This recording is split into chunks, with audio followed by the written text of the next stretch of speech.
Hello. बाकी सब कहाँ है?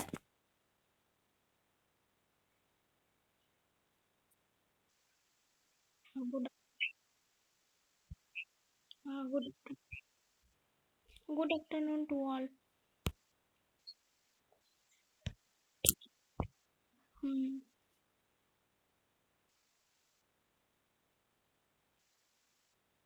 जो जो अभी तक ज्वाइन नहीं किया ना वो लोगों को इन्फॉर्म कर देना गूगल क्लास पे।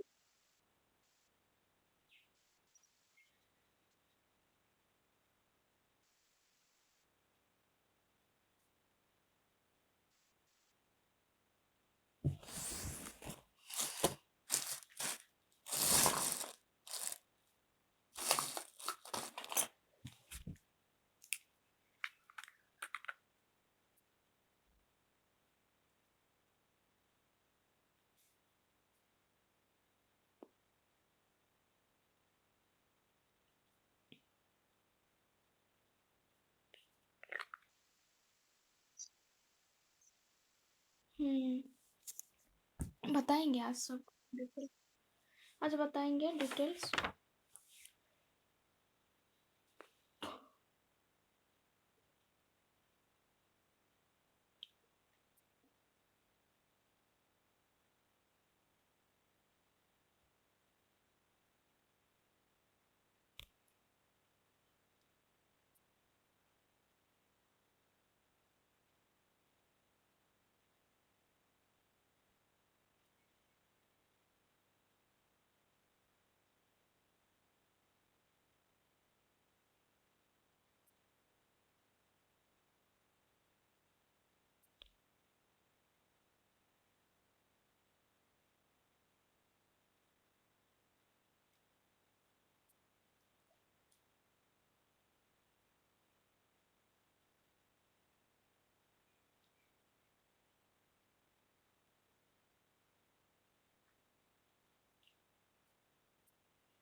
अच्छा, पीसीसी का फुल नेम क्या है बताओ तो कोई। पीसीसी का फुल फॉर्म क्या होता है?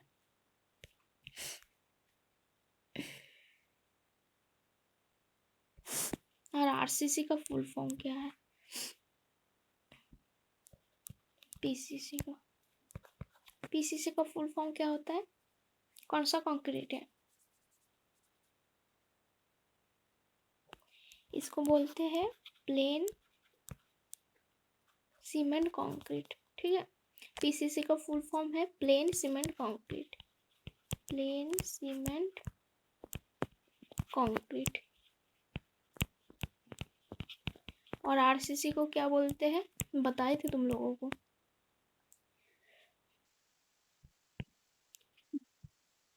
Reinforced cement concrete.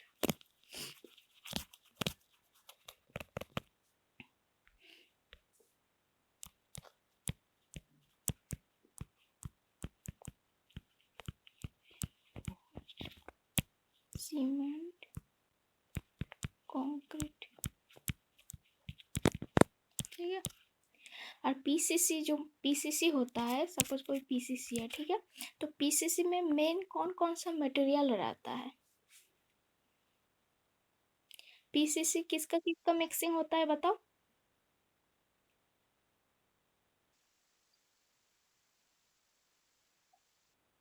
हाँ, तो कौन कौन।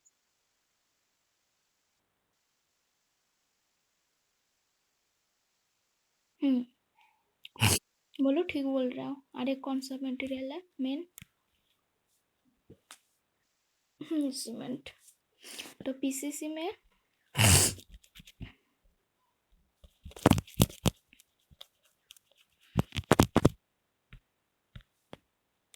पीसीसी होता है, वो होता है किसका किसका mixture, mixture of cement plus aggregate. Aggregate भी टू टाइप्स होता है, fine aggregate plus coarse aggregate plus water, ठीक है। इसका मिक्सिंग होता है। और जो आरसीसी होता है, आरसीसी में एक्स्ट्रा क्या प्रेजेंट रहता है, स्टील रहता है। पीसीसी का जितना कंपोनेंट है सेम रहता है, मतलब cement plus fine aggregate plus coarse aggregate plus water, plus इसमें एडिंग होता है स्टील। स्टील वार बस एक्स्ट्रा रहता है आरसीसी के केस में। मतलब जो हम लोगों का जो कंक्रीट है, देखो एक स्टील बार जो होता है उसका ऊपर इन, रुको कोई आया है।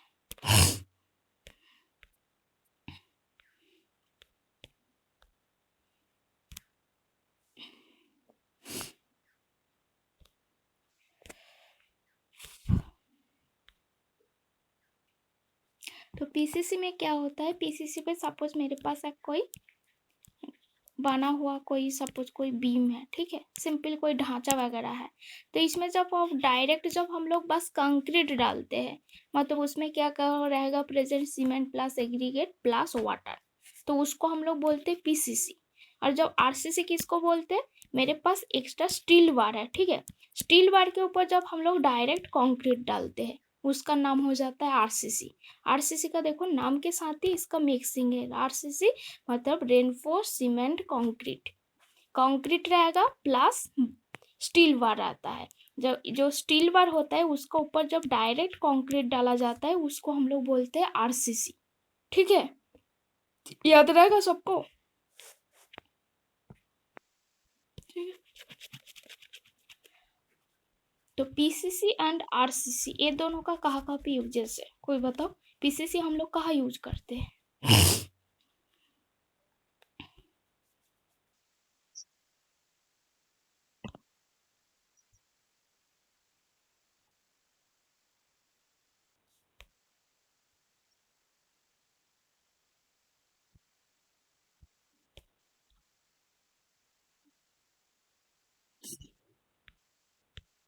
देखो पीसीसी हम लोग जनरली जो हम लोग का जो गोली का जो रोड बनता है ना, जैसे मान लो जो मुरुवंदा वाला तुम लोग कॉलेज आए हो,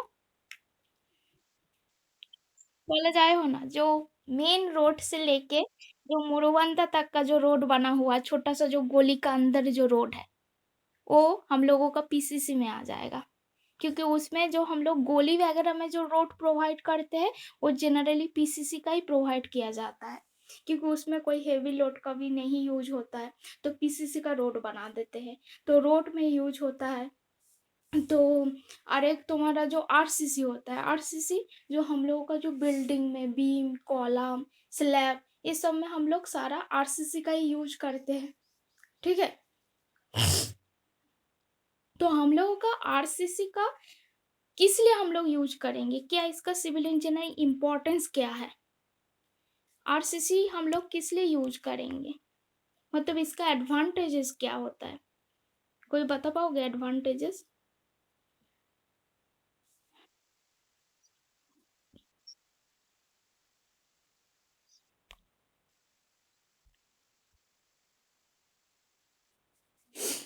तो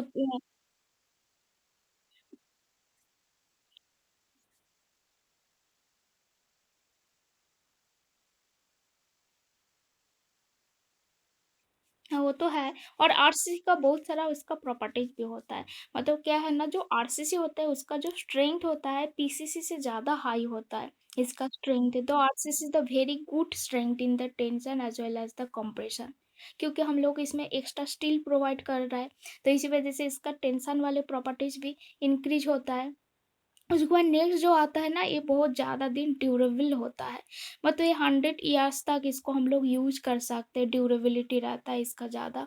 और नेक्स्ट आता है इसका मोल्डेबिलिटी। तो इजीली हम लोग इसका शेप बना सकते हैं। जो आरसीसी सेक्शन होता है that can be given the any shape easily by the property of the design of formwork. कोई भी फॉर्मवर्क में हम लोग इजीली, मतलब इसका मोल्डेबिलिटी प्रॉपर्टीज जो होता है वो बहुत ज़्यादा होता है। उसके बाद नेक्स्ट होता है इसका डक्टिलिटी। डक्टिलिटी ये डक्टाइल होता है आरसीसी स्ट्रक्चर। और आरेख होता है इसका लीक प्रूफ। लीक प्रूफ और सिस्मिक रेजिस्टेंस, इस दोनों प्रॉपर्टीज इसका ज़्यादा हाई होता है। जो लीक प्रूफ होता है, जैसे सपोज मान लो हम लोगों का जो रूफ है, रूफ में जब बारिश का पानी आता है वो सीपेज होकर तो हम लोगों का बिल्डिंग का अंदर नहीं आ जाता है। तो इसी वजह से इसका जो लीक प्रूफ प्रॉपर्टीज ज़्यादा होता है। ये देखो फायर रेजिस्टेंस का भी प्रॉपर्टीज, मतलब ये फायर इजीली इसमें फायर नहीं लगेगा, इसका फायर रेजिस्टेंस प्रॉपर्टीज बहुत ज़्यादा होता है। फिर उसको नेक्स्ट होता है सिस्मिक रेजिस्टेंस, मतलब अर्थक्वेक को रेजिस्ट कर सकता है। अर्थक्वेक सब कोई देखे होंगे अर्थक्वेक, कोई फीलिंग किया है अर्थक्वेक का? तो आपको इसको रेजिस्ट भी करता है, जो हम लोग का जो आरसीसी स्ट्रक्चर है। तो ये सब इसका इसका कुछ डिसएडवांटेज भी होता है। तो इसका कौन कौन सा डिसएडवांटेज हो सकता है? कोई आइडिया कुछ अपने तरफ से सोचो, क्या डिसएडवांटेज हो सकता है आरसीसी का अपने। हम्म।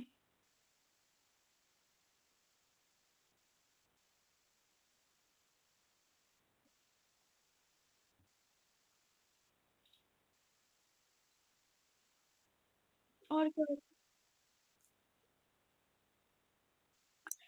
ये बहुत हेवी स्ट्रक्चर होता है ना, क्योंकि इसमें स्टील रहता है। और इसके लिए हम लोग को स्किल लेबर का भी जरूरत पड़ता है। और इसका क्या, एक दिन में इसका स्ट्रेंथ गेन नहीं होता है, क्योंकि इसका जो स्ट्रेंथ तुम्हारा 7 डेज, 14 डेज, 28 डेज, धीरे धीरे इसका स्ट्रेंथ गेनिंग होता है।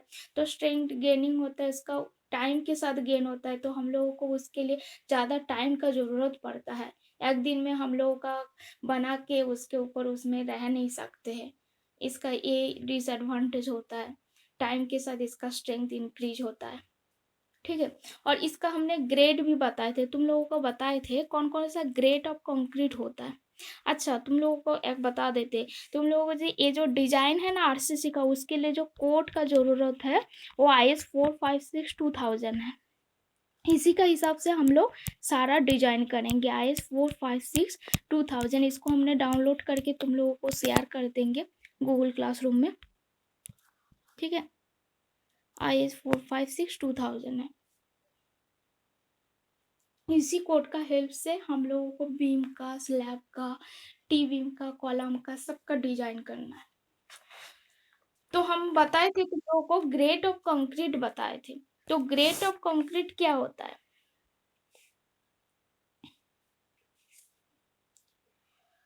कौन कौन सा ग्रेड का कंक्रीट होता है?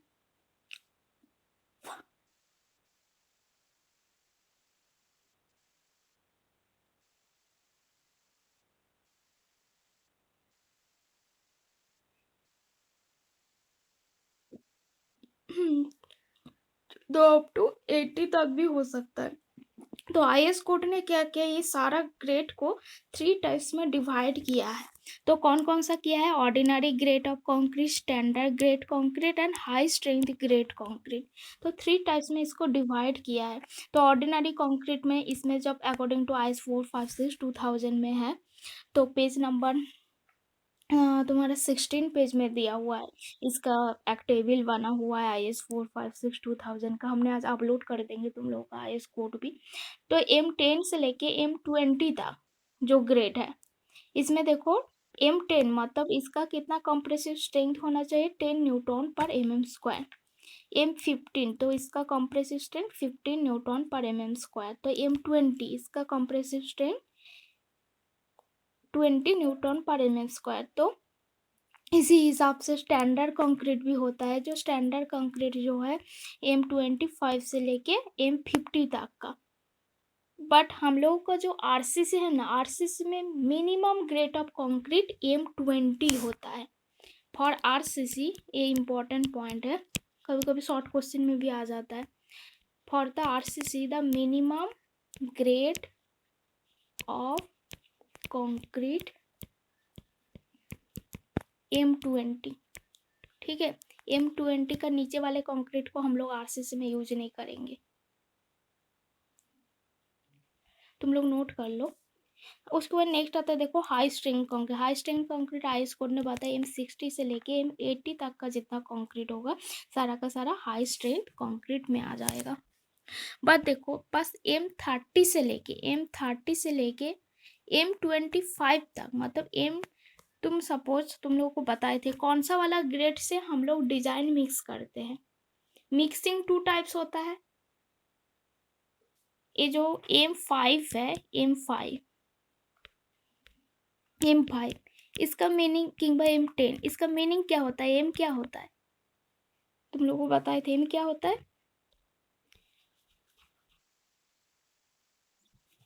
हम्म, और 10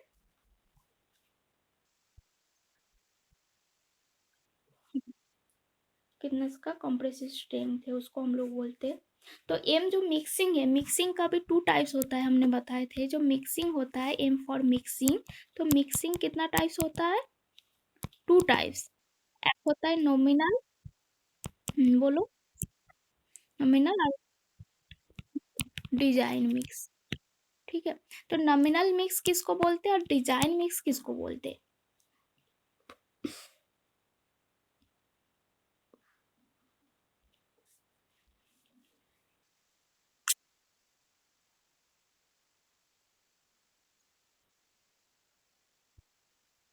हम्म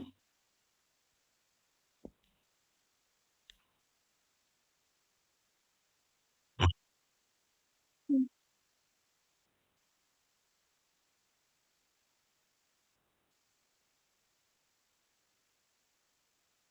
हम्म,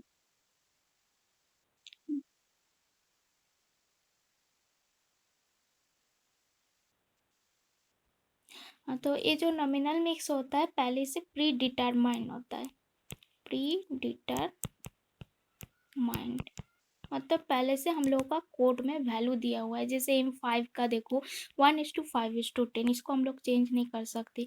M7.5 1:4:8, M10 1:3:6, M15 1:2:4, M20 1:1.5:3 और M25 1:1:2।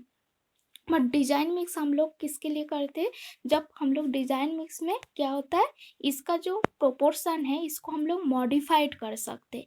इसको हम लोग कैन बी मॉडिफाइड। तो इसके लिए जो हम लोग ग्रेड यूज करते हैं, तो उस ग्रेड का डिजाइन मिक्स कौन सा ग्रेड से हम लोग स्टार्ट करते हैं, ग्रेटर देन और इज इक्वल टू M25। ठीक है, M25 ग्रेड से जितना हम लोग उसका ऊपर वाले किंबा उसका इक्वल जितना हम लोग ग्रेड का यूज करते हैं वो सारा डिजाइन मिक्स से हम लोग कर सकते हैं, उसको चेंज कर सकते हैं M25 से। ठीक है, M25,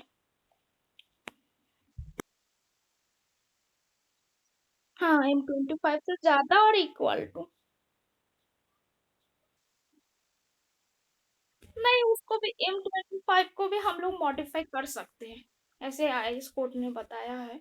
M25 को भी हम लोग मॉडिफाई कर सकते हैं और उसको ऊपर वाला का जो M25 का अबव जो कंक्रीट का होता है ग्रेड, उसको हम लोग मॉडिफाइड कर सकते हैं, और M25 को भी हम लोग मॉडिफाई कर सकते हैं। तो greater than is equal to M25, उसको हम लोग डिजाइन मिक्स बना सकते हैं। तो बट हम लोग जनरली करते हैं डिजाइन मिक्स M30 से लेके करते हैं, M25 को नहीं यूज करते। M25 का जो ग्रेड है 1:1:2, उसी को ही हम लोग यूज करते हैं, ठीक है।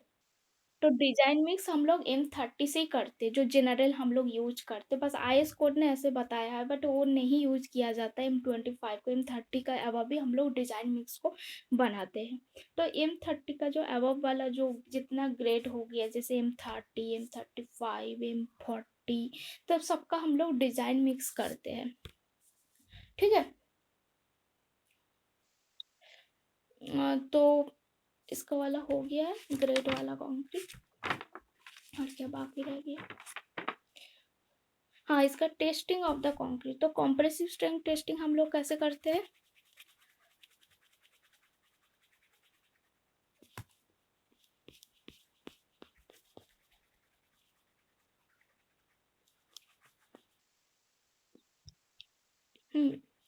कितना क्यूब बनाएंगे स्टार्टिंग में?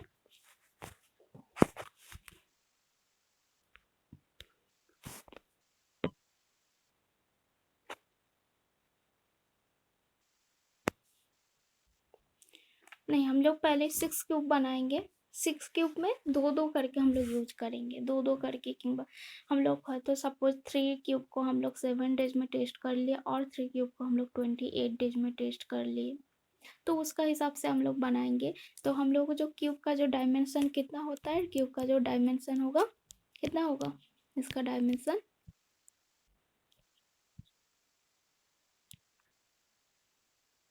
हाँ, 150 mm। तो इसका 150 इसका जो डायमेंशन होता है क्यूब का। तो इसको हम लोग क्या करते हैं, सपोज हम लोग 6 क्यूब लिए, ठीक है। 6 क्यूब को हम लोग 24 आवर्स के लिए हम लोग ड्राई करेंगे।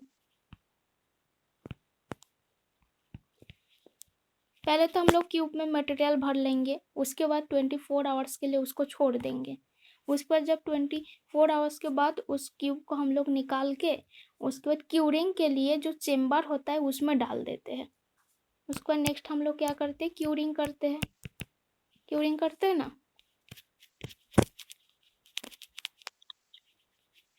तो क्यूरिंग के बाद हम लोग क्या करते हैं, क्यूरिंग के बाद हम लोग क्यूब को निकाल लेते हैं। उसके बाद उसको हम लोग 7 डेज में, आफ्टर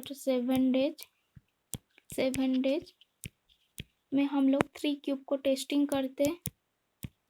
तो ये जो 7 डेज में जो टेस्टिंग होता है, वो मेरा जो ओरिजिनल जो स्ट्रेंथ होता है, मतलब सपोज M10 का कितना, इसका कंप्रेसिव स्ट्रेंथ मैक्सिमम 10 न्यूटन पर mm²।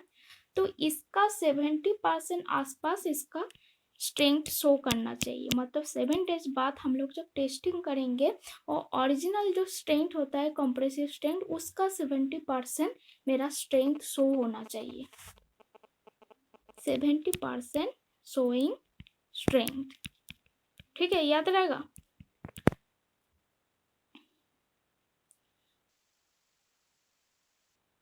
70% नहीं समझ में आया? अच्छा, हम 14 डेज वाला समझा देते हैं। उसके बाद देखो, आफ्टर 28 डेज, रुको हम बता दे रहे हैं। देखो, आफ्टर 28 डेज में जो मेरा ओरिजिनल जो 3 क्यूब, ये मेरा 3 क्यूब का हम लोग टेस्टिंग किए। 3 क्यूब का 7 डेज बाद उसका 70% स्ट्रेंथ शो होना चाहिए। बट आफ्टर 28 डेज में और 3 क्यूब का हम लोग टेस्टिंग करते हैं। आफ्टर 28 डेज के बाद इसका भी 99% स्ट्रेंथ शोइंग स्ट्रेंथ। स्ट्रेंथ क्या होता है, लोड बाई एरिया होता है। तो सपोज तुम मान के चलो मेरे पास M10 का एक क्यूब है, M10 ग्रेड का हम लोग क्यूब बना रहे हैं। M10, ठीक है। इसका कितना स्ट्रेंथ होता है, 10 न्यूटन पर mm²। होता है कि नहीं होता है? जब हम लोग इस M10 ग्रेड का 6 क्यूब तैयार करेंगे, सपोज मेरा 3 क्यूब्स, इसका हम लोग फर्स्ट 3 क्यूब्स का 7 डेज में इसका कितना स्ट्रेंथ होना चाहिए, कितना स्ट्रेंथ होना चाहिए? 10 इंटू कितना होना चाहिए बोलो? जब मेरा स्ट्रेंथ 70% शो करता है, इंटू 70 डिवाइडेड बाई 100, तो कितना होता चाहिए? 7 न्यूटन पर एम एन स्क्वायर। ठीक है, समझ में आया? समझ में आया कि नहीं? देखो, हम लोग जो कंप्रेसिव स्ट्रेंथ करते हैं, सपोज 6 क्यूब लिए, 6 क्यूब का हम लोग मान के चलो जो उसका 3 क्यूब को हम लोग 7 डेज में टेस्टिंग करेंगे। तो 7 डेज में टेस्टिंग करने के बाद उसका M10 ग्रेड का सपोज हमने 6 क्यूब लिए, तो M10 ग्रेड का कंप्रेसिव स्ट्रेंथ 10 न्यूटन पर एम स्क्वायर होता है।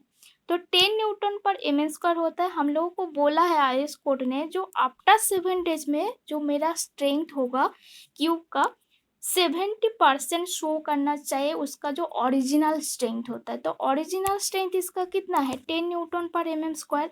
इसका 70% शो होना चाहिए अकॉर्डिंग टू आईएस कोड।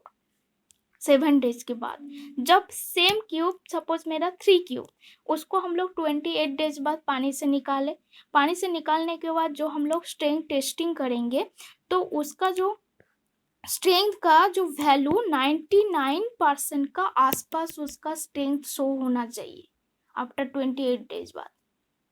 इसको हम लोग चेक करते हैं। ठीक है, समझ में आया कि नहीं आया बोलो? आ रहा है?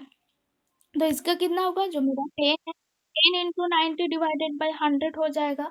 मतलब उसका उतना आसपास स्ट्रेंथ हमारा शो होना चाहिए, क्योंकि हम लोग जो का M10 वालों बोलो किंबा तुम M20 ग्रेड का भी कोई भी कंक्रीट का ग्रेड का टेस्टिंग करो, तो उसका 7 डेज 28 डेज में उसका इतना आसपास होना चाहिए। मतलब सपोज मान लो मेरा 10 न्यूटन पर एम एन स्क्वायर का, उसका 99% का आसपास उसका स्ट्रेंथ शो होना चाहिए। मान लो तुम्हारे पास 10 न्यूटन पर एम एन स्क्वायर है, तो तुम 28 डेज बाद स्ट्रेंथ टेस्टिंग करने के बाद उसका आ गया 2 न्यूटन पर एम एम स्क्वायर। इसका मीनिंग तुम जो कंक्रीट जो बनाया है उसमें कुछ ना कुछ गलती हुआ है, तो उसको हम लोग फिर से टेस्ट करना पड़ जाएगा। ठीक है, तो तुम लोग का जो प्रोजेक्ट होगा ना, प्रोजेक्ट में और भी अच्छा से समझ में आ जाएगा जब कंक्रीट का जब टेस्टिंग करोगे 8 सिम में जाके। ठीक है, कोई दिक्कत नहीं। हाँ, आप कोई कुछ बोल रहे हो?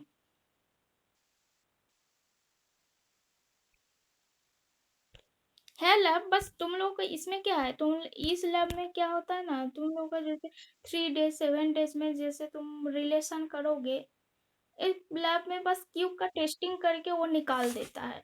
पर जब हम लोग जो प्रोजेक्ट में करते हैं ना, उसमें प्रोजेक्ट में क्या होता है, हम लोगों को जो नॉर्मल कंक्रीट के साथ सपोज मान लो कोई रेनफोर्स कंक्रीट का तुम रिलेशन कर रहे हो, तो सपोज रेनफोर्स सीमेंट कंक्रीट का तुम प्रोजेक्ट कर रहे हो किंबा फ्लाईएस कंक्रीट का प्रोजेक्ट कर रहा है, उसमें पूरा डिटेल्स में पता चल जाता है जो हमारा जो कंक्रीट जो ओरिजिनल कंक्रीट है, हमने उसमें कुछ मिक्सिंग कर रहा है, एडमिक्सर बोलो कुछ भी, तो उसका कैसे वैरी हो रहा है उसका स्ट्रेंथ का। और तुम्हारा लैब भी है, लैब में भी होगा, ऐसा नहीं है। तो उसमें टेस्टिंग बस क्यूब का ही टेस्टिंग होके उसमें स्ट्रेंथ टेस्टिंग का कितना हो रहा है उसको चेक हो जाता है। ठीक है।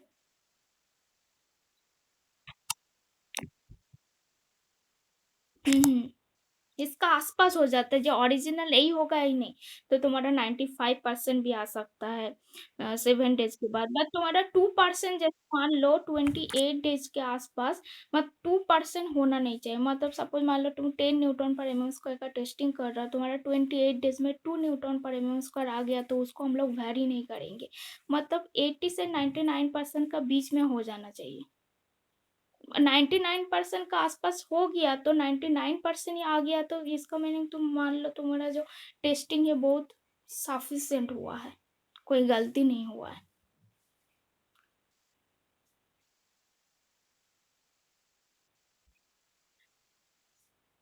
14 डेज में भी 14 डेज का भी होता है। 14 डेज का तुम्हारा 80% का आसपास, इसी दोनों का बीच वाला हो जाएगा। 80 से 82 का आसपास हो जाएगा।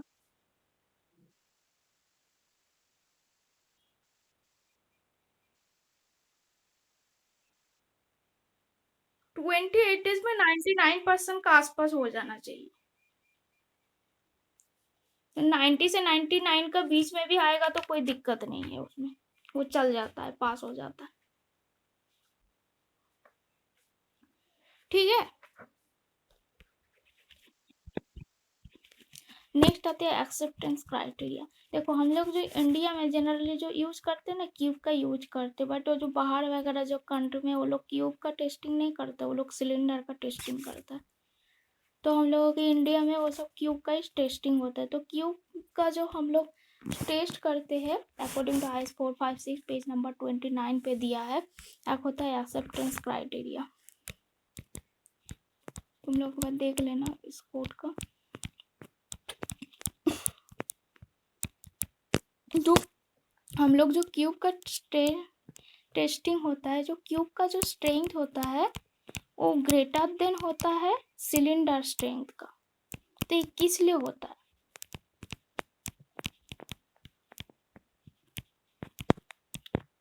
Cube strength greater than cylinder strength. जैसे हम लोग स्ट्रेंथ टेस्टिंग करते क्यूब का यूज करते, तो बाहर में वो लोग सिलेंडर यूज करता है। तो बट क्यूब का जो स्ट्रेंथ होता है वो ग्रेटर देन होता है सिलेंडर स्ट्रेंथ से। किस लिए होता है, कोई बता पाओगे? हाँ बोलो।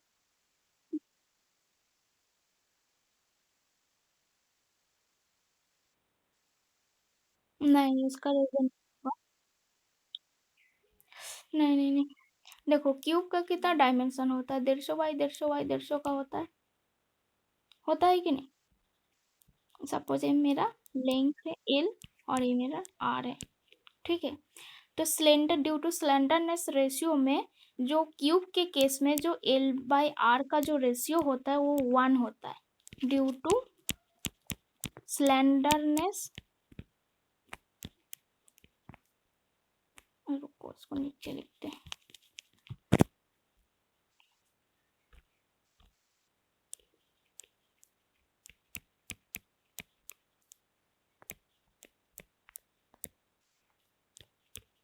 ड्यू टू स्लेंडरनेस रेशियो, जो क्यूब के केस में, ये मेरा क्यूब है, क्यूब के केस में जो L/R का जो रेशियो होता है वो होता है 1। बस सिलेंडर, तो सिलेंडर कैसे देखने होता है? सिलेंडर के केस में एल का जो वैल्यू होता है बहुत ज्यादा होता है। ये मान के चलो ये मेरा सिलेंडर है, ठीक है। ये एल है, लेंथ है, और ये आर है, आया है। तो सिलेंडर के केस में जो L/R का जो वैल्यू होता है वो कितना होता है? ग्रेटर देन 1 होता है कि नहीं? हम्म। हाँ, सिलेंडर के लिए। तो जो मेरा जितना लेंथ बढ़ते जाएगा, तो ग्रेटर स्लेंडरनेस रेशियो तो स्ट्रेंथ हमारा कम ही देगा।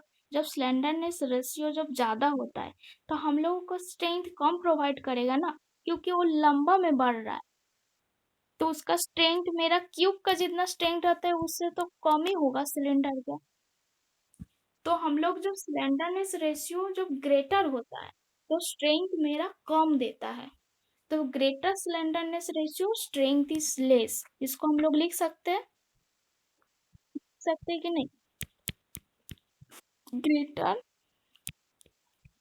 Slenderness ratio strength is less, इसको लिख सकते हैं। सपोज मेरा कोई स्ट्रक्चर लंबा में बढ़ेगा तो उसको टूटने का चांस ज्यादा होता है कि नहीं? तो ग्रेटर स्लेंडरनेस रेशियो तो स्ट्रेंथ इज लेस। बट हम लोग क्या करते हैं, हम लोग जो क्यूब यूज करते हैं, तो क्यूब का कितना डायमेंशन होता है? 150 mm। 150 mm का हम लोग क्यूब यूज करते हैं। बट हम लोग जो बीम बोलो, कॉलम बोलो, ये सब का हम लोगों का तो उतना साइज का बनता नहीं है। जो हम लोग क्यूब का जो टेस्टिंग करते हैं वो हम लोग बस 150 mm का हम लोग टेस्टिंग करके उसको छोड़ देते हैं। बट ओरिजिनल जो हम लोग का जो साइज का बीम होता है हम लोग तो 150 mm का यूज नहीं करते, उसका ग्रेटर देन 150 mm का हम लोग स्ट्रक्चर में यूज करते हैं। जो मेरा 150 mm से जो बड़ा साइज का हो तो हम लोग उसको यूज करते। सपोज मान लो उसका जो ट्यूब का जो स्ट्रिंग साइज हो 200 mm हो सकता है, किंबा 250 mm का हो सकता है, 450 mm का हो सकता है, किंबा उससे भी ज़्यादा बड़ा साइज भी हो सकता है। तो उसके केस में हम लोग क्या करते हैं ना, करेक्शन फैक्टर लेके चलते हैं। करेक्शन फैक्टर, तो करेक्शन फैक्टर में जो फैक्टर ऑफ सेफ्टी जो होता है उसका जो वैल्यू होता है, फैक्टर ऑफ सेफ्टी मतलब एक फैक्टर ऑफ सेफ्टी लेके हम लोग चलते हैं जिसका वैल्यू होता है 0.67। मतलब 0.67 से हम लोग उसका जितना स्ट्रेंथ होता है उसको हम लोग मल्टीप्लाई कर देते। मतलब हम लोग एक करेक्शन फैक्टर लेके चलते। जैसे मेरा 200 बड़ा साइज का बीम हो गया तो उसका स्ट्रेंथ जितना बड़ा होते जाएगा, हमने बोले जितना स्लेंडरनेस रेशियो बड़ा होगा उसका स्ट्रेंथ घटते जाएगा। जब हम लोग 150 mm से ज़्यादा साइज वाला हम लोग जब बीम किंबा कॉलम बोले सब यूज कर रहा है, किंबा क्यूब यूज कर रहा है, तो उसके केस में तो उसका स्ट्रेंथ घटते जाएगा कि नहीं जाएगा? स्ट्रेंथ तो घटेगा ना, लेस होगा स्ट्रेंथ।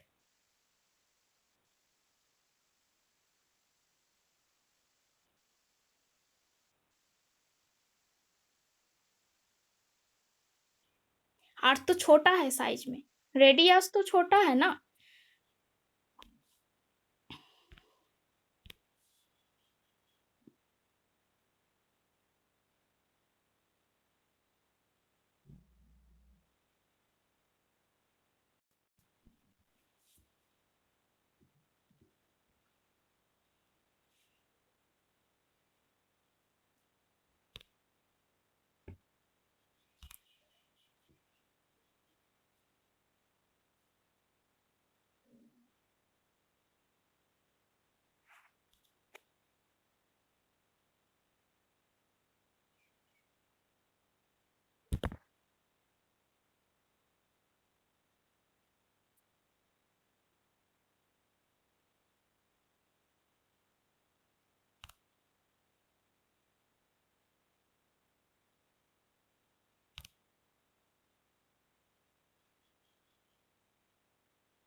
हाँ, कहाँ पे थे हम लोग?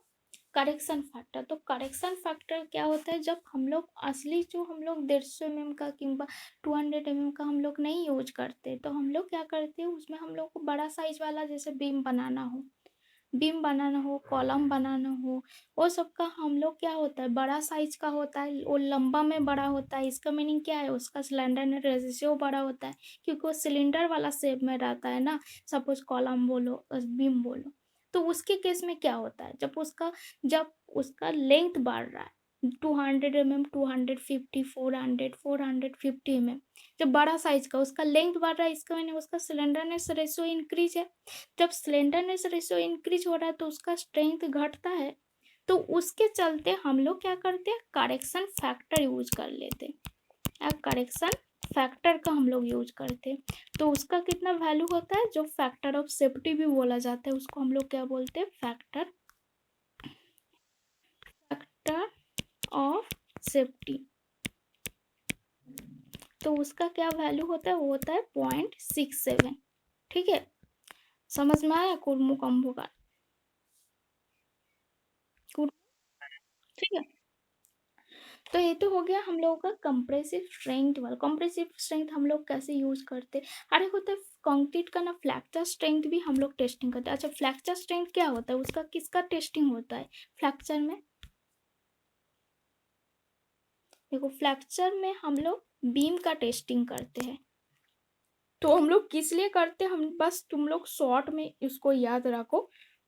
फ्रैक्चर में केस में जो मेरा बीम होता है वो मेरा कितना बेंड कर रहा है, उनका बेंडिंग स्ट्रेंथ कितना है, कितना बेंड हो रहा है, इसके ऊपर लोड आएगा तो वो बेंड करता है, तो उसका कितना बेंड हो रहा है उसको हम लोग फ्रैक्चर स्ट्रेंथ से हम लोग कैलकुलेट करते हैं। अरे होता है स्प्लिट टेंसाइल स्ट्रेंथ, अरे होता है तुम्हारा split tensile strength. Split tensile strength कोई देखा हो? स्प्लिट टेंसाइल स्ट्रेंथ,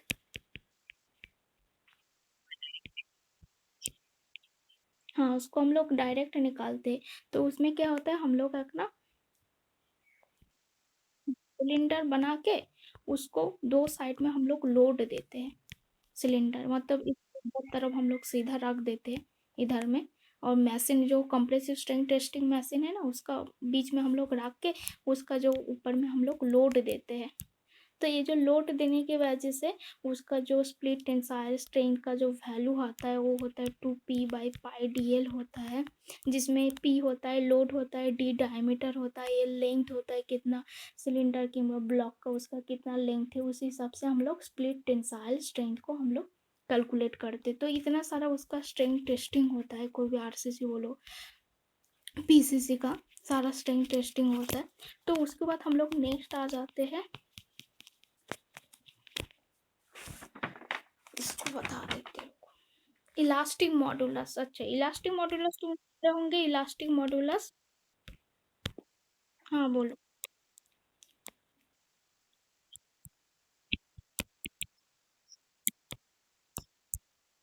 आरसीसी का भी टेस्टिंग होता है, उसका उसका भी सारा टेस्टिंग होता है। हम मतलब हमने बस कंक्रीट का टेस्टिंग बताया है, उसमें पीसीसी आरसीसी दोनों का बताया है।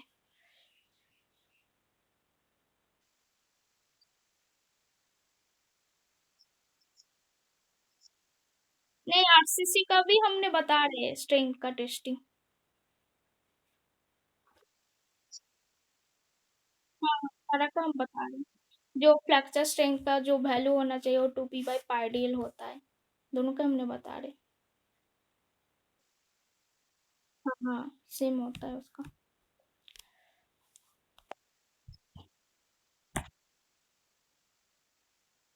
नहीं, उसका कोई वैल्यू नहीं होती स्ट्रेंथ में। मतलब हम लोग जो लैब में यूज करते हैं पीसीसी का यूज करते हैं उसका। वो जनरल जो हम लोग का जो आरसीसी का जो वैल्यू होता है, जो पीसीसी का हम लोग क्या करते हैं, जो कंक्रीट होता है, कंक्रीट होता है तो हम लोग आरसीसी को तो हम लोग डायरेक्ट टेस्ट नहीं ना करते। तो हम लोग क्या करते हैं, सपोज मेरे पास हमने क्या बोला आरसीसी का, रुको बताते हैं। पीसीसी में क्या होता है, जो पीसीसी होता है उसमें हम लोगों का स्टील नहीं प्रेजेंट रहता है। जो पीसीसी होता है, सपोज ये मेरे पास कोई बीम है, ठीक है, बीम है, इसमें बस ढांचा बना हुआ है, इसमें डायरेक्ट हमने कंक्रीट डाल रहा है, ठीक है, तो ये मेरा पीसीसी हो गया। और आरसीसी में क्या होगा, हम लोग सिंपल जो पीसीसी का तो टेस्टिंग करके हम लोग उस सीमेंट को कंक्रीट को हम लोग उस कंक्रीट को इस स्टील बार के ऊपर डायरेक्ट डाल रहा है। तो हम लोग सारा टेस्टिंग किसका कर रहा है, पीसीसी का कर रहा है। तो सारा का सारा टेस्टिंग हम लोग का प्लेन सीमेंट कंक्रीट का ही करते हैं। तो हम लोग क्या करते हैं, डायरेक्ट जो पीसीसी है उसको हम लोग डायरेक्ट स्टील बार का ढांचा में हम लोग डाल देते हैं। बस कंक्रीट का जितना ग्रेड है सबका हम लोग का टेस्टिंग करना पड़ता है, बट हम लोग पीसीसी का ही टेस्टिंग करके उस टेस्टिंग करने के बाद उस कंक्रीट को हम लोग स्टील भर के अंदर डाल देते हैं। समझ में आया? ठीक है, इसको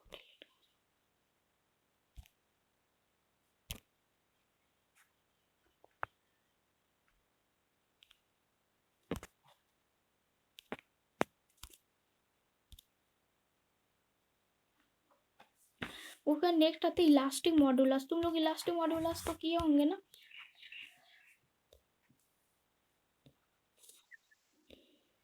तो इलास्टिक मॉड्यूलस में क्या है, क्या होता है? हम्म,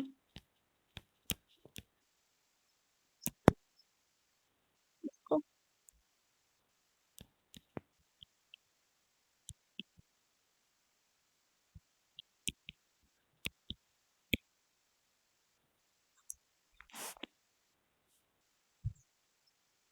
हाँ ठीक है।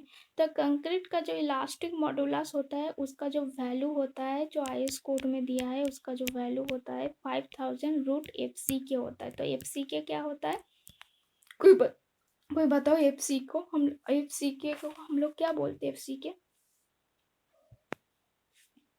मतलब सपोज मेरे पास M20 ग्रेड ऑफ कंक्रीट है, इसमें एफ सी के कितना है? 20 न्यूटन पर एम एम स्क्वायर। तो एफ सी के मेरा क्या होता है, इसका कितना स्ट्रेंथ है, कंप्रेसिव स्ट्रेंथ कितना है, तो वही मेरा एफ सी के का वैल्यू है। मतलब इसका कंक्रीट के केस में जो कंक्रीट के लिए जो इलास्टिक मॉड्यूलस का जो वैल्यू होता है उसको वैल्यू होता है 5000 रूट एफ सी के होता है। तो इसको हम लोग बोलते हैं ना शॉर्ट टर्म इलास्टिक मॉड्यूलस। इसको क्या बोला जाता है? Short term elastic modulus.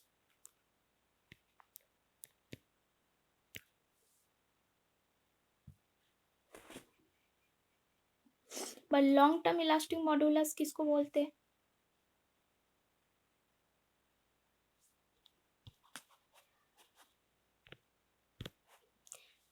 जो लॉन्ग टर्म इलास्टिक मॉड्यूलस जिसको हमने ई डैश से डिनोट किया उसका वैल्यू कितना होता है?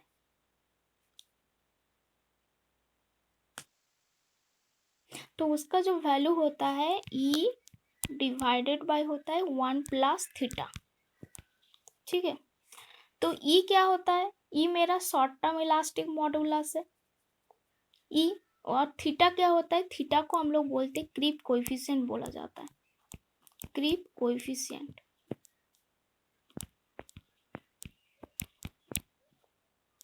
याद रहेगा? Creep coefficient. तो क्रीप कोएफिशिएंट का जो वैल्यू है वो आईएस कोड में अलग अलग दिया हुआ है। जो आईएस कोड में जो क्रीप कोएफिशिएंट का जो वैल्यू है, थीटा का जो वैल्यू है हमने बता देंगे उसका कितना आईएस कोड का बताते हैं अभी। तुम लोग आईएस कोड डाउनलोड कर सकते हो अभी, नहीं तो छोड़ दो, हम अपलोड कर देंगे। जो आईएस कोड का हिसाब है, तो आईएस कोड का क्लॉज नंबर पेज नंबर बता देने से तुम लोग तो ढूंढ ही लोगे। पेज नंबर 16 में है जो एज ऑफ द लोडिंग, मतलब कितना उसका डे का हिसाब से क्रीप कोएफिशिएंट का वैल्यू कितना होना चाहिए। क्रीप कोएफिशिएंट को हम लोग थीटा से डिनोट करते हैं, तो थीटा का वैल्यू नंबर ऑफ डेज का हिसाब से कितना वैल्यू होना चाहिए, जो थीटा का वैल्यू। तो 7 डेज का हिसाब से जो थीटा का जो वैल्यू होता है उसका वैल्यू होता है 2.2 होता है, और 28 डेज बाद उसका थीटा का जो वैल्यू होता है 1.6। कभी कभी शॉर्ट क्वेश्चन में कॉम्पिटिटिव एग्जाम में पूछ लेता है। और हाँ वैरी करता है, डेज का हिसाब से इसका वैरी होता है, डेज का हिसाब से इसका वैरी होता है। मतलब 7 डेज में इसका जो वैल्यू होगा वो 2.2 होता है, 28 डेज में 1.6 होता है, और 1 ईयर में इसका जो वैल्यू होता है 1.1 होता है। मतलब ये जो क्रीप कोएफिशिएंट का जो वैल्यू है वो डेज का हिसाब से वैरी होता है। देखो आईएस कोड का पेज क्रीप कोएफिशिएंट जो हम बता रहे हैं सिंपल जो कंक्रीट होता है, कंक्रीट के लिए हमने बता रहे, कंक्रीट के लिए बता रहे। तो इसका जो वैल्यू होता है वो वैल्यू होता है तुम्हारा क्रीप।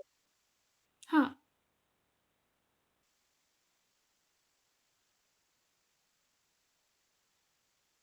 नहीं ये फिक्स्ड है। डे का हिसाब से इसका एज ऑफ लोडिंग, मतलब 7 डेज बाद इसका लोडिंग हुआ तो क्रिप कोएफिशिएंट 2.2 होता है। 28 डेज का लोडिंग में इसका होता है 1.6 का हिसाब से वेरी होता है। आईएस कोड ने बताया है।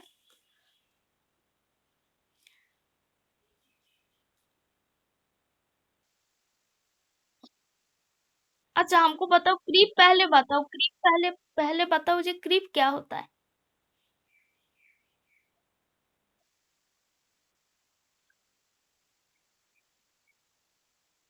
नहीं हमको पहले बताओ क्रीप क्या होता है, क्रीप क्या होता है और श्रिंकेज क्या होता है, इसका डेफिनेशन बताओ।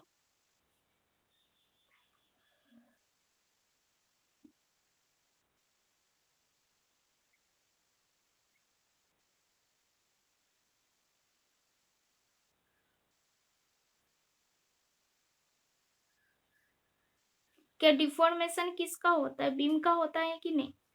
बीम का, कॉलम का, ये सब का क्या डिफॉर्मेशन नहीं होता है?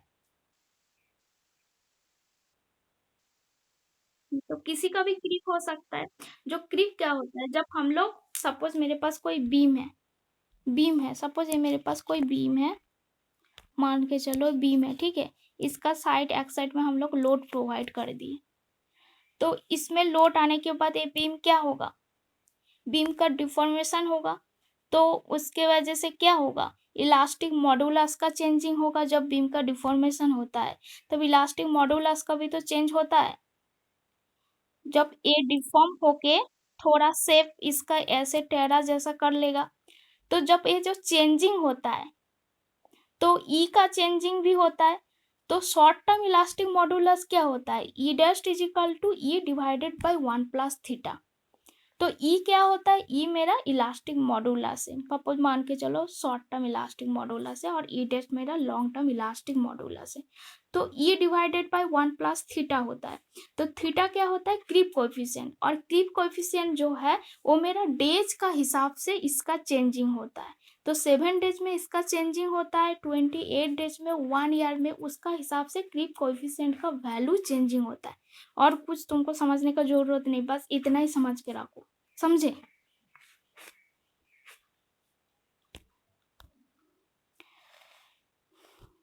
समझे कुरमू? समझ में आया कि नहीं आया? आ गया ना? नहीं वो सब तुम मत सोचो कौन सा क्या तुमको लग रहा है, बस तुम बस इतना ही समझ में रखो, और कुछ समझने का जरूरत नहीं है। बस उसका जो चेंजिंग होता है डेज का हिसाब से, बस इतना समझ के रखो, जो क्रीप कोएफिशिएंट होता है वो मेरा डेज का हिसाब से चेंजिंग होता है।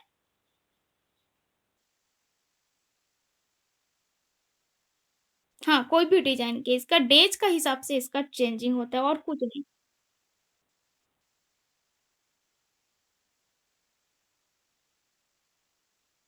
हाँ, मिक्स डिजाइन तो तुम लोगों को पढ़ा ही नहीं है अभी भी। मिक्स डिजाइन का उसको तो बारे में मत ही बोलो, क्योंकि मिक्स डिजाइन जब करवाएंगे तब तुमको बताएंगे मिक्स डिजाइन वाला चैप्टर क्या होता है क्या नहीं होता है। ठीक है, मिक्स डिजाइन हम लोग किस लिए करते हैं, किस लिए करते हैं मिक्स डिजाइन, जो मेरा M30 ग्रेड का जो एबव वाले जो कंक्रीट होता है, M30, M35, M40, तो उसके केस में हमारा जो प्रोपोर्शन है आईएस कोड ने नहीं बताया। तो हम लोगों को उसका कितना मेरा बीम का साइज है, कितना मेरा कॉलम का साइज है, उसके लिए हम लोग को कितना मटेरियल का जरूरत पड़ेगा, कितना हम लोग को सीमेंट का जरूरत है, कितना हम लोग को फाइन एग्रीगेट, कोर्स एग्रीगेट, उसका मिक्सिंग बनाने के लिए कौन कौन सा प्रोपोर्शन का जरूरत है, उसको हम लोग कैलकुलेट करके मिक्स डिजाइन करते हैं। मिक्स डिजाइन इसलिए किया जाता है, हमारे पास एक्स साइज का कोई बीम है, उसका हम लोग को साइज में कितना मटेरियल का जरूरत है हम लोग को पता नहीं है। तो हम लोग को मिक्स डिजाइन इसलिए करना पड़ता है, उसमें मिक्सिंग करने के लिए बीम का अंदर कंक्रीट डालने के लिए हम लोग को कितना कंक्रीट का अमाउंट का कंक्रीट जरूरत है, उसके लिए हम लोग मिक्स डिजाइन करते हैं, समझे? ठीक है, तो छोड़ो। हाँ, और एक होता है श्रिंकेज। श्रिंकेज किसको बोलते हैं?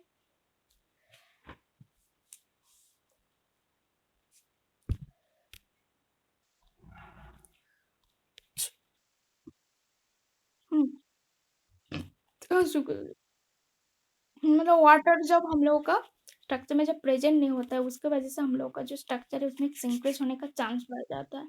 तो इसी वजह से हम लोग उस स्ट्रक्चर को हमेशा पानी से भर के रखते हैं, रिलेटिव ह्यूमिडिटी में रखा जाता है, जैसे उसका श्रिंकेज होने का चांस ना हो। ये जो क्रीप होता है, क्रीप को हम लोग रिड्यूस कैसे कर सकते हैं? क्रीप तो एक टाइप से प्रॉब्लम होता है ना बीम के केस में, तो हम लोग इसको कुछ परसेंटेज रिड्यूस भी तो कर सकते हैं। क्या करते हैं जो हम लोग का क्रीप थोड़ा रिड्यूस हो?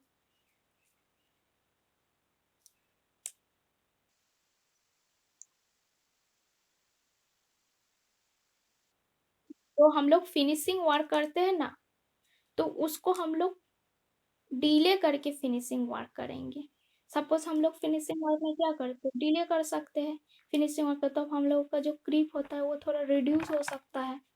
तो ये सब इसका रीजन होता है क्रीप को हम लोग रिड्यूस करने के लिए। तो उसके बाद देखो हम लोग का जो स्टील बार यूज करते हैं, स्टील बार कितना टाइप्स का होता है?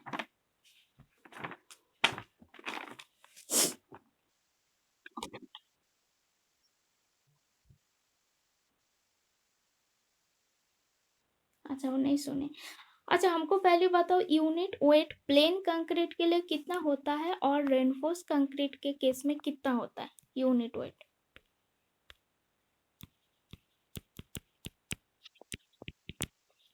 ये तुम लोग को जरूरत है, लैब करने पे भी जरूरत है।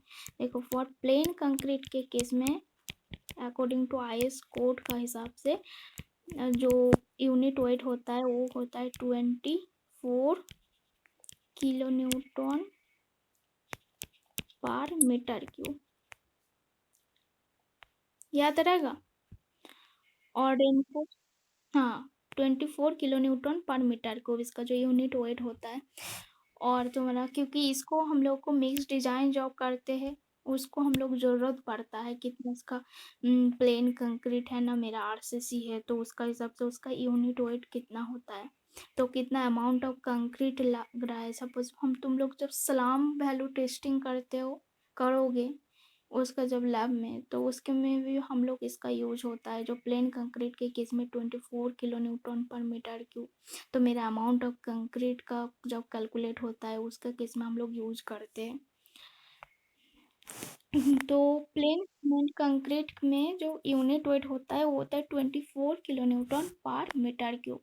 और रेनफोर्स कंक्रीट में कितना होता है आरसीसी के केस में? इसका जो वैल्यू होता है 25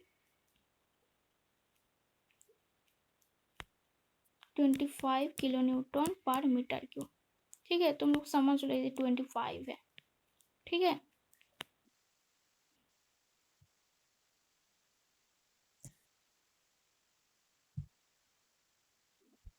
कोई वेरी नहीं करेगा, ये फिक्स्ड है, आईएस कोड ने बताया है। जी, यूनिट वेट होता है प्लेन कंक्रीट के केस में 24 किलो न्यूटन पर मीटर क्यूब, आरसीसी के केस में 25 किलो न्यूटन पर मीटर क्यूब। इसको तुम वेरी नहीं कर सकते हो, समझे?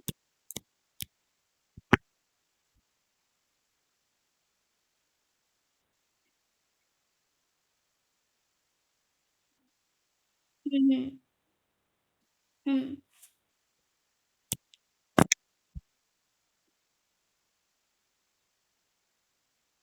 ये सारा ग्रेड के केस में है, ये सारा ग्रेड के केस में यूनिट वेट मत, वो यूनिट वेट क्या होता है? डेंसिटी क्या होता है? डेंसिटी क्या होता है? तुम कभी भी कोई देखे हो डेंसिटी किसी का चेंज हो जा रहा है? डेंसिटी क्या होता है? तो डेंसिटी को ही यहाँ पे यूनिट वेट बोल रहा है। डेंसिटी पता है ना? M/V। तो उसका कभी चेंज नहीं ना होता है, तो इसका तुम काहे चेंज करने बोल रहे हो? तो यही डेंसिटी कोई कंक्रीट का इसी का यूनिट वेट बोल रहा है। तो इसका जो वैल्यू होता है प्लेन कंक्रीट के केस में 24 किलो न्यूटन पर मीटर क्यूब, आरसीसी का होता है 25 किलो न्यूटन पर मीटर क्यूब। ठीक है।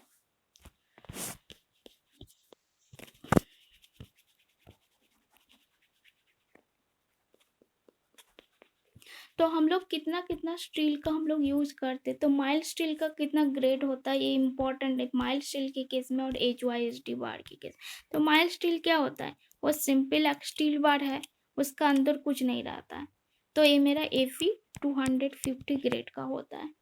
तो Fe250 ग्रेड जो होता है ना, इसमें कार्बन का परसेंटेज 0.05 to 0.25 के हिसाब से जो स्टील फैक्ट्री है वो लोग बनाता है, उसका प्रोसेसिंग का तुम लोग को प्रोसेसिंग नहीं करना है, बस तुम लोग को बस सिलेबस में बस ग्रेड ही याद रखना है।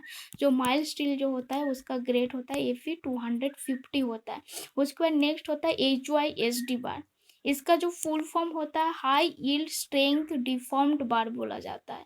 तो इसका दो टाइप्स ऑफ ग्रेड होता है। इसका जैसे Fe250, इसका मीनिंग क्या होता है, जो मेरा स्टील है उसका यील्ड स्ट्रेंथ 250 न्यूटन पर mm²।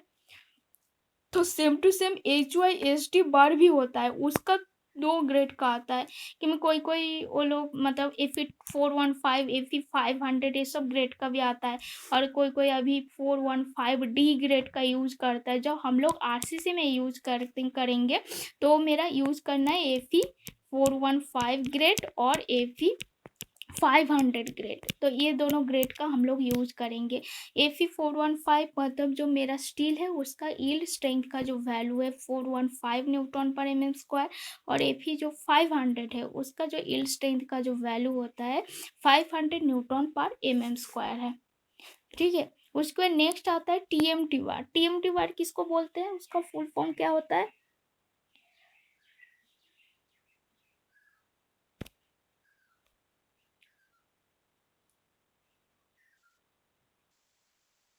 इसको हम लोग बोलते हैं थार्मोमेकेनिकली ट्रीटेड बार। इसका जो फुल फॉर्म होता है थार्मोमेकेनिकली ट्रीटेड बार बोला जाता है। इसमें क्या होता है ना, ये मेरा बेटर वेल्डेबिलिटी प्रोवाइड करता है और हाई यील्ड स्ट्रेंथ देता है। तो इसमें क्या होता है, जो हम लोग का जो स्टील बार है जो फैक्ट्री से बन के रखा हुआ है, मतलब वो डायरेक्ट जो थार्मोमेकेनिकली मतलब एक स्टील बार है जो डायरेक्ट फैक्ट्री से निकाला हुआ है, बट उसका जो अंदर वाले जो पोर्शन है ना वो अभी भी लिक्विड फॉर्म में है। बस इसका जो बाहर वाले पोर्शन है इसको हम लोग डायरेक्ट पानी में डाल देंगे तो बाहर वाला जो पोर्शन है वो इजीली मेरा ठंडा हो जाता है, बट इसको जो अंदर वाले जो पोर्शन है ना इसको थोड़ा लिक्विड फॉर्म में रहता है, हॉट रहता है। तो इसीलिए इसका नाम दिया है थार्मोमेकेनिकली ट्रीटेड बार बोला जाता है। मतलब इसको निकाल के इस बार को डायरेक्ट पानी में डाला जाता है, उसके बाद उसको बाहर वाले पोर्शन जल्दी ठंडा हो जाता है, अंदर वाले पोर्शन लिक्विड फॉर्म में होता है और धीरे धीरे वो ठंडा होता है, इसीलिए इसका नाम दिया थार्मोमेकेनिकली ट्रीटेड बार। और एक होता है CRS मतलब corrosive resistance steel bar. Corrosive resistance इसको इसका नाम किस लिए रखा है, इसमें क्या होता है ना रास्टिंग फ्री एजेंट रहता है। तो रास्टिंग फ्री एजेंट क्रोमियम रहता है। तो क्रोमियम का जो परसेंटेज होता है 1.5% होता है। मतलब इसमें जो कोरोसिव रेजिस्टेंस इसलिए बोल रहा है, जो इसमें जो क्रोमियम होता है, क्रोमियम का जो परसेंटेज होता है CR से हम बोल रहा है शॉर्ट में, तो इसका जो होता है 1.5% का आसपास होता है। तो इसीलिए इसका नाम है क्रोमियम हमेशा एक रास्ट फ्री एजेंट का काम करता है। तो जितना हम लोग क्रोमियम रखेंगे उसमें रास्ट फ्री एजेंट का काम करता है, तो जल्दी नहीं रास्ट पड़ता है। तो इसीलिए इसको नाम दिया है कोरोसिव रेजिस्टेंट स्टील बार है। तो इसका जो कार्बन का जो परसेंटेज होता है, जो कार्बन होता है वो 1.8% का आसपास होता है। इसमें जो कार्बन का जो परसेंटेज होता है कोरोसिव रेजिस्टेंस स्टील बार के केस में। अरे भी कुछ यूज करता है जनरल, उसको भी बता देते, यहाँ पे नहीं दिया है। अरे होता है ना स्टील वायर फैब्रिक होता है, कोई देखे वो स्टील वायर फैब्रिक?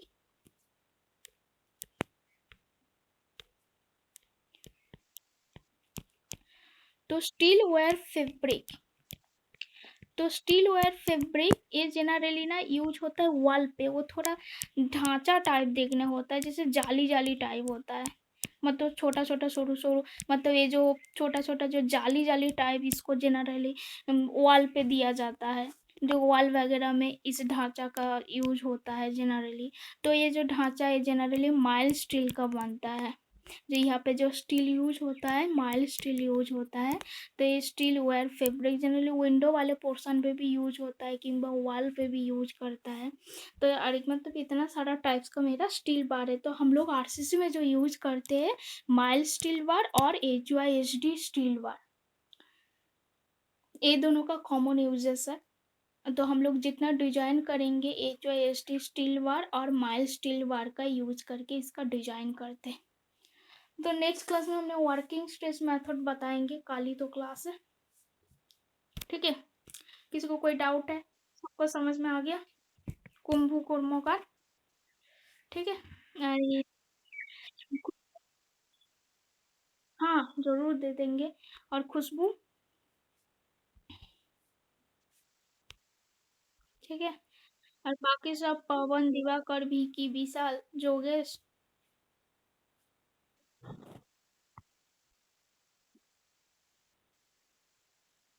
आरसीसी पढ़ना। हम्म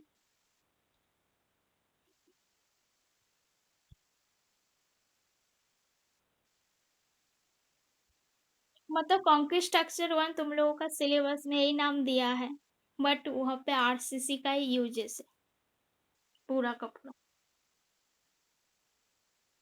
हाँ, टू भी पार्ट है। टू पार्ट में तुम्हारा वाटर टैंक है, ब्रिज का डिजाइन है, सालो बंकर का डिजाइन है, सबका है।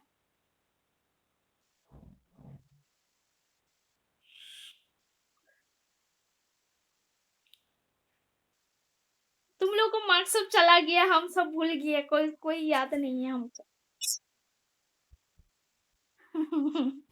सब चला गया, सब अपलोड हो गया, सब JUT में। मार्क्स के लिए टेंशन मत करो, जो अच्छा एग्जाम दिया सबको अच्छा अच्छा मार्क्स मिला है। कोई 23-24 का को आया ही नहीं है।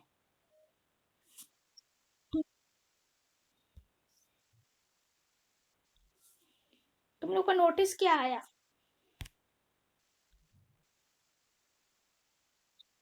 हाँ तो वही होगा।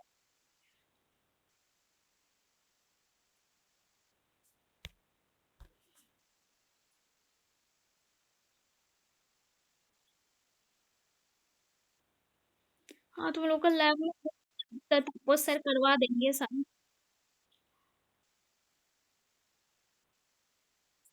तो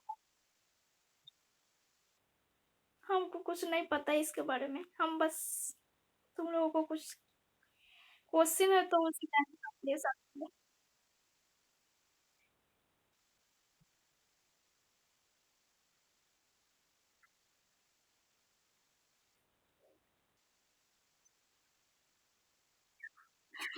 हम तो कुछ नहीं ना कर सकते।